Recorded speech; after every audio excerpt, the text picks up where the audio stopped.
Hello, ladies and gentlemen. Welcome back to Friday Ramblings. And we're here today to discuss one of the most infamous comic book teams in Marvel history, and that is the Heroes for Hire.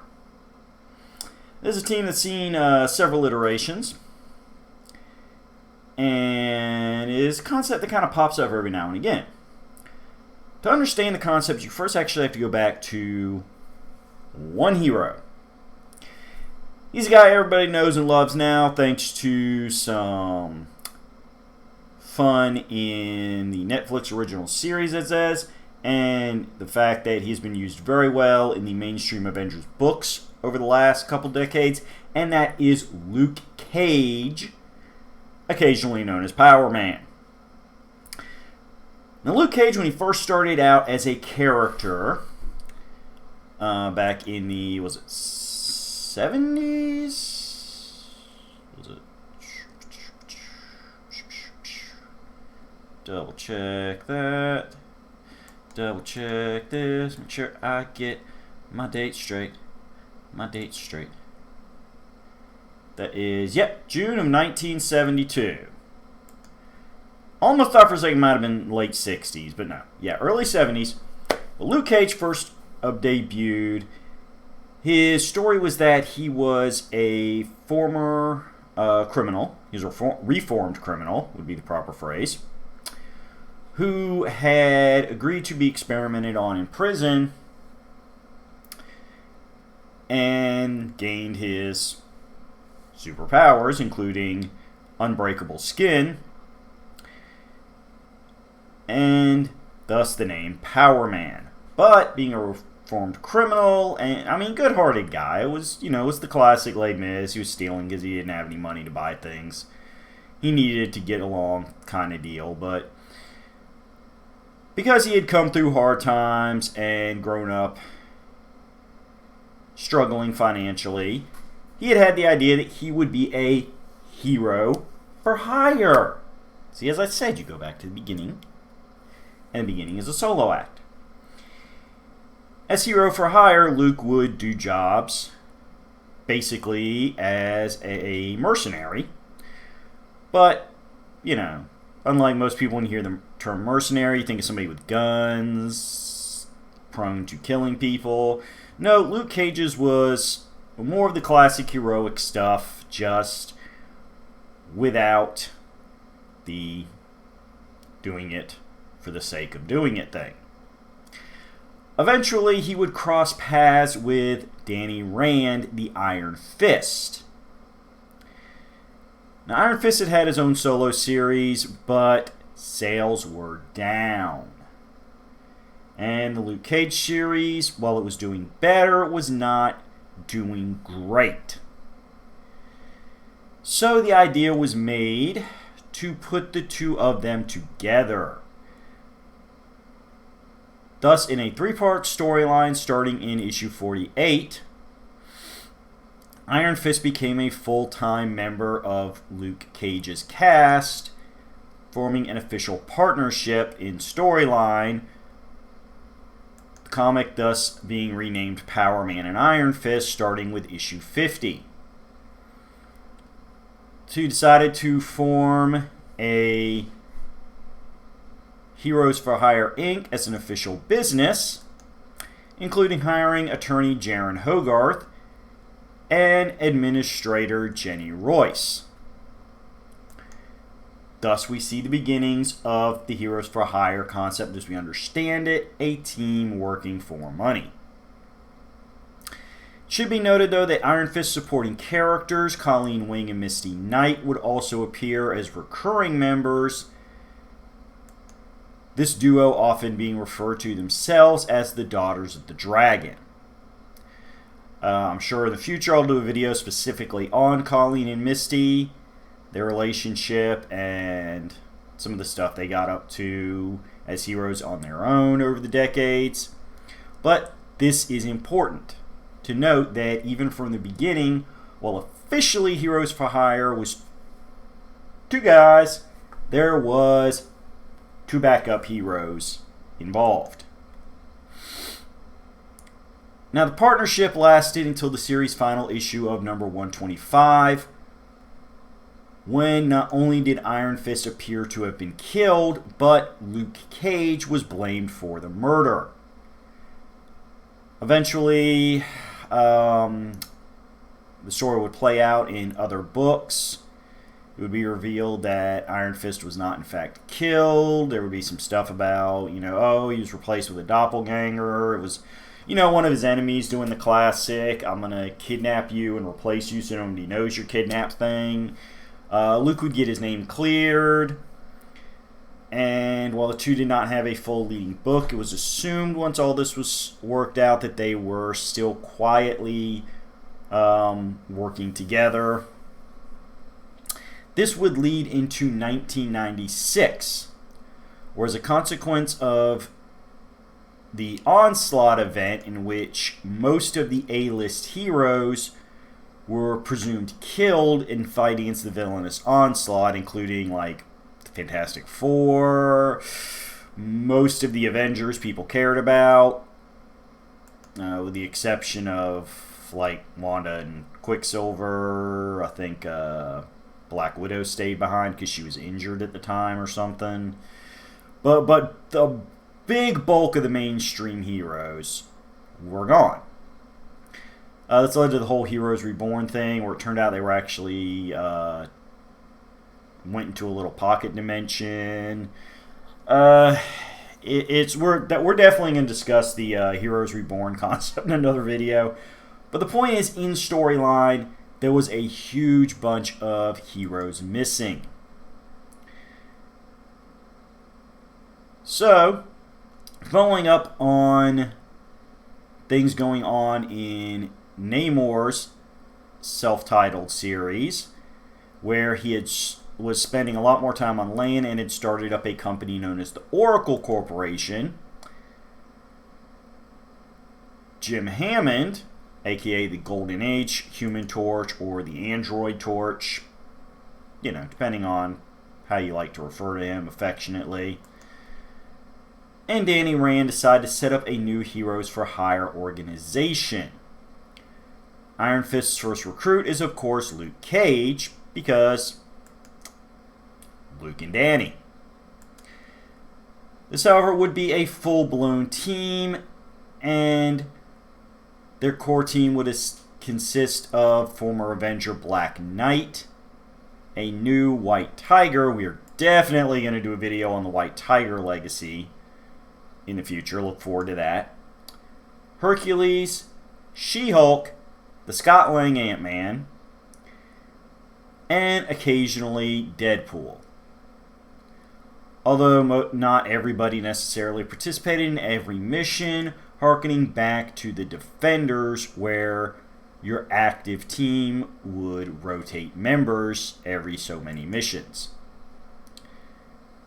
This version of Heroes for Hire was written by the legendary John Ostrander, who also had an iconic run on Suicide Squad, another oddball team book, and was illustrated by Pasquale Ferry. It lasted for 19 issues before it was canceled, and Heroes for Hire was seemingly disbanded again. As we said, around this the early 2000s, though, Luke Cage would show up as a member of the New Avengers under the pen of Brian Michael Bendis, as long as co-starring in the Alias series, also by BMB, where he would meet the love of his life, the Alias herself.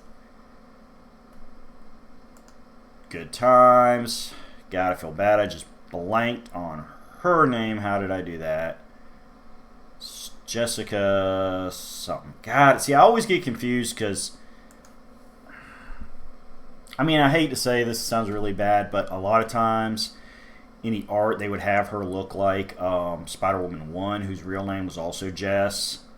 So I always get the two characters confused when I think of their real names.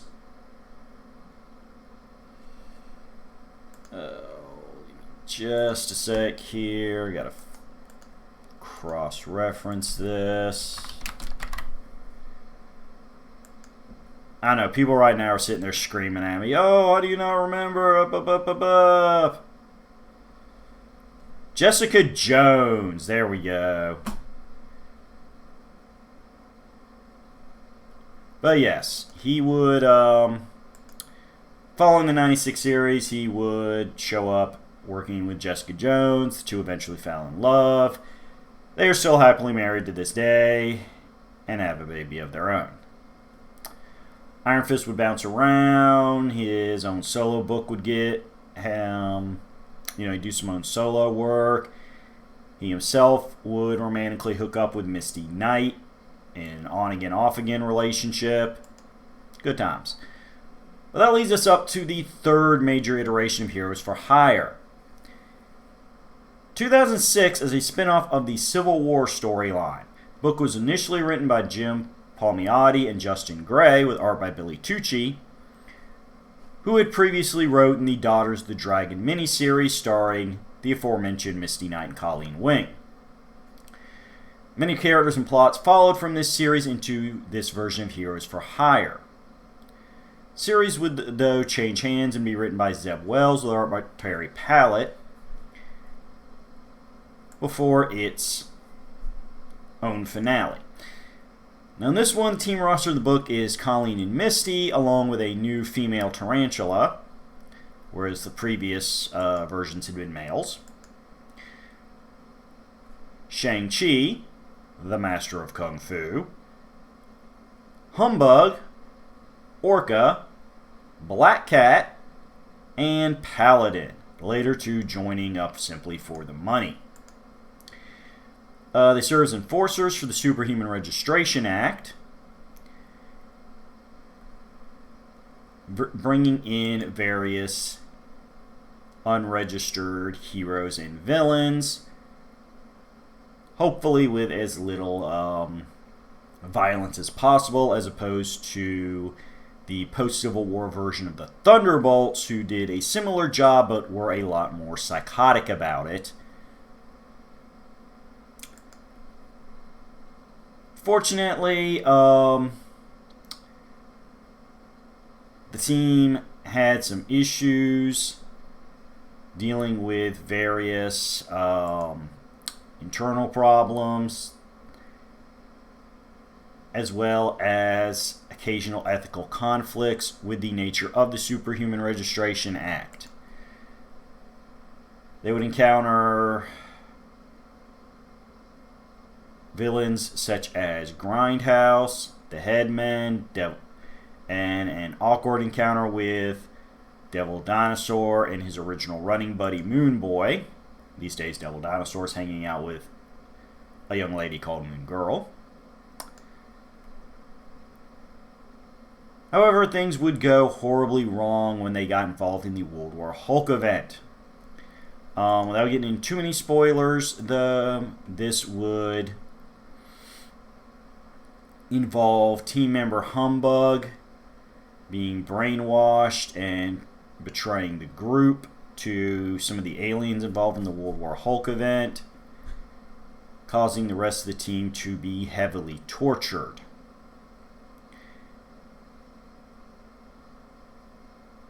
Afterwards, the team splits up due to their issues with working together and the bit of traumatic events they had just gone through. Ultimately, this comes down to Misty and Colleen as everybody else walks away, with Misty Knight trying to console Colleen, encouraging her that the team could still keep going. Colleen wants to hear none of it, though, and after the ethical conflicts with the capturing of Moon Boy and everything they went through during the World War Hulk event, Colleen states that, well, it was one thing to sit there and work as basically superpowered private investigators back in the day. enforcing a law they didn't all agree with, to the point of following up on cases that they had serious moral conflicts with.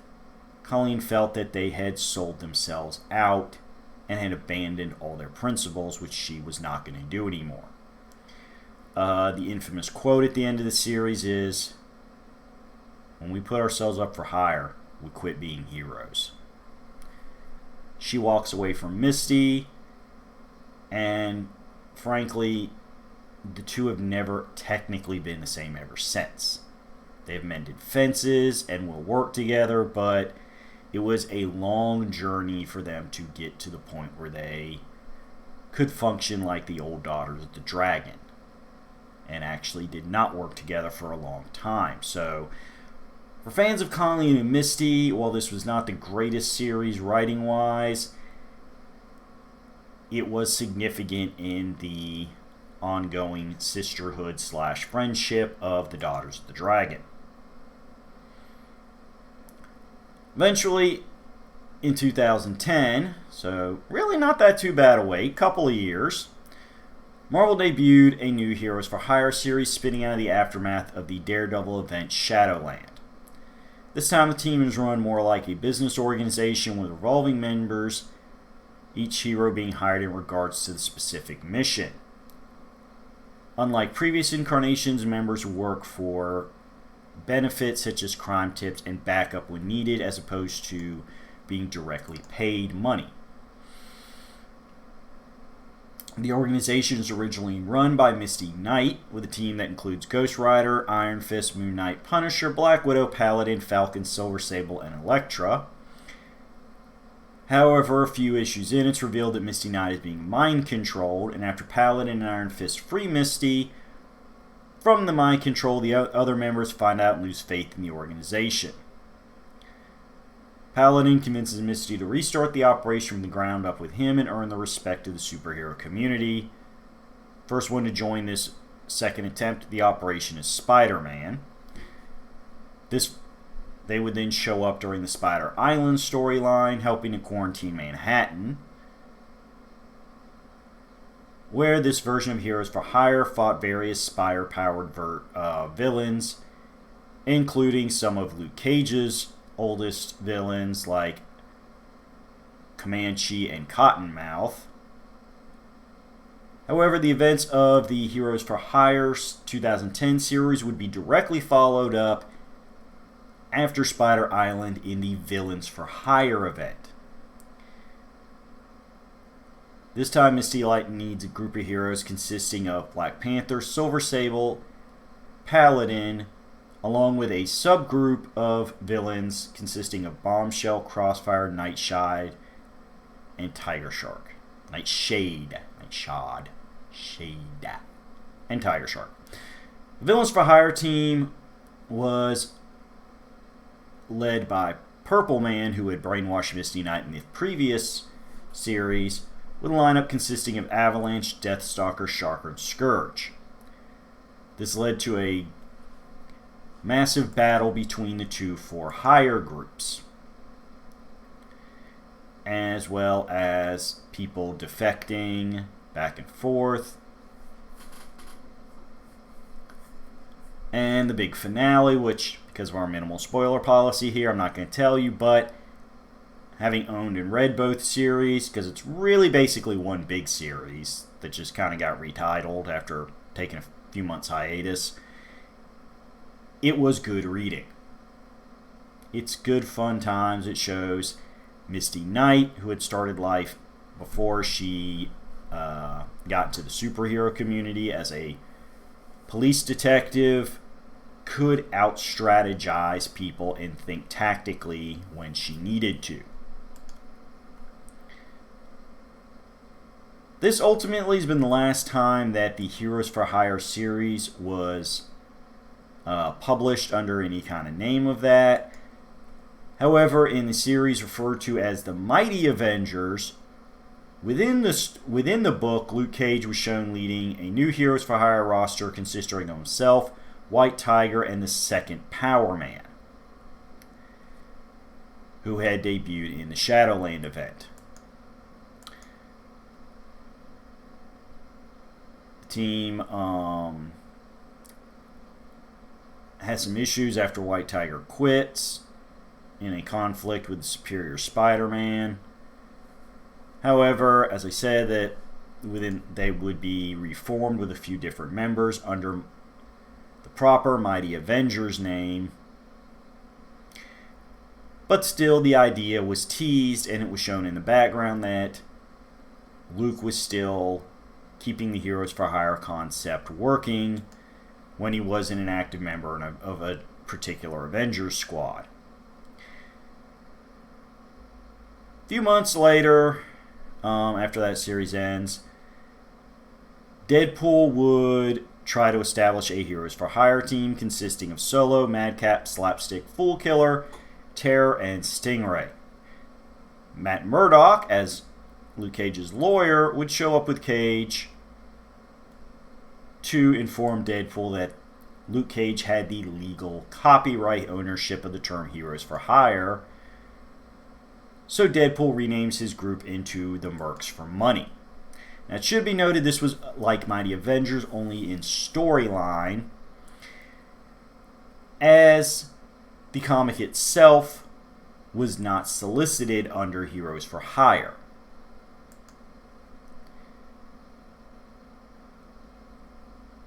Later on, under the comic book referred to as the Defenders, much more inspired by the Netflix version, which really technically had more to do with the Marvel Knights short-lived team than the actual Defenders team. Luke, Iron Fist, and Jessica Jones would reform the Heroes for Hire, although they never got their own full book proper. Now that Luke is currently the mayor of New York City and has recently gotten involved with a version of the Thunderbolts, it remains to be seen if we will see Heroes for Hire pop up in the next few years. But the concept's good enough that it will remain in one form or another. So, ultimately, is this an important concept for Marvel fans? In a way, yeah. As I said, the books were, when utilized, or even when the team would show up in other books and big events, it was shown that as a way to get a little focus on B and C list heroes. You know, the A-listers, they're always going to have their own books. It's not hard to keep track of what they're doing. But the lesser heroes, who sometimes can be the biggest fan favorites, they can get full-blown stories told, sprinkled out the Marvel Universe as they work in different books and team books. Not to mention that the Heroes for Hire concept helped keep Luke around until Brian Michael Bendis could get him in his new Avengers book, where he has been steadily transformed from a footnote trivia fact character into one of the icons of Marvel.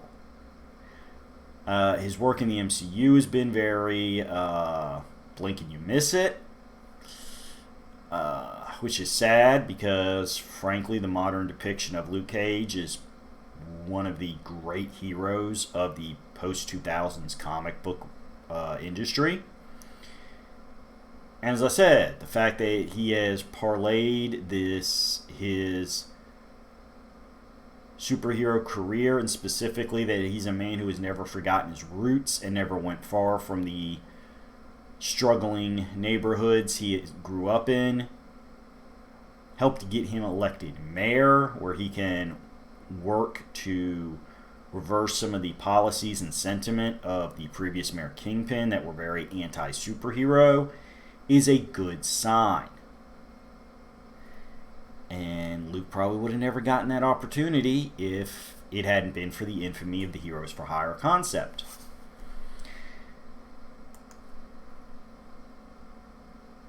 Is everything required?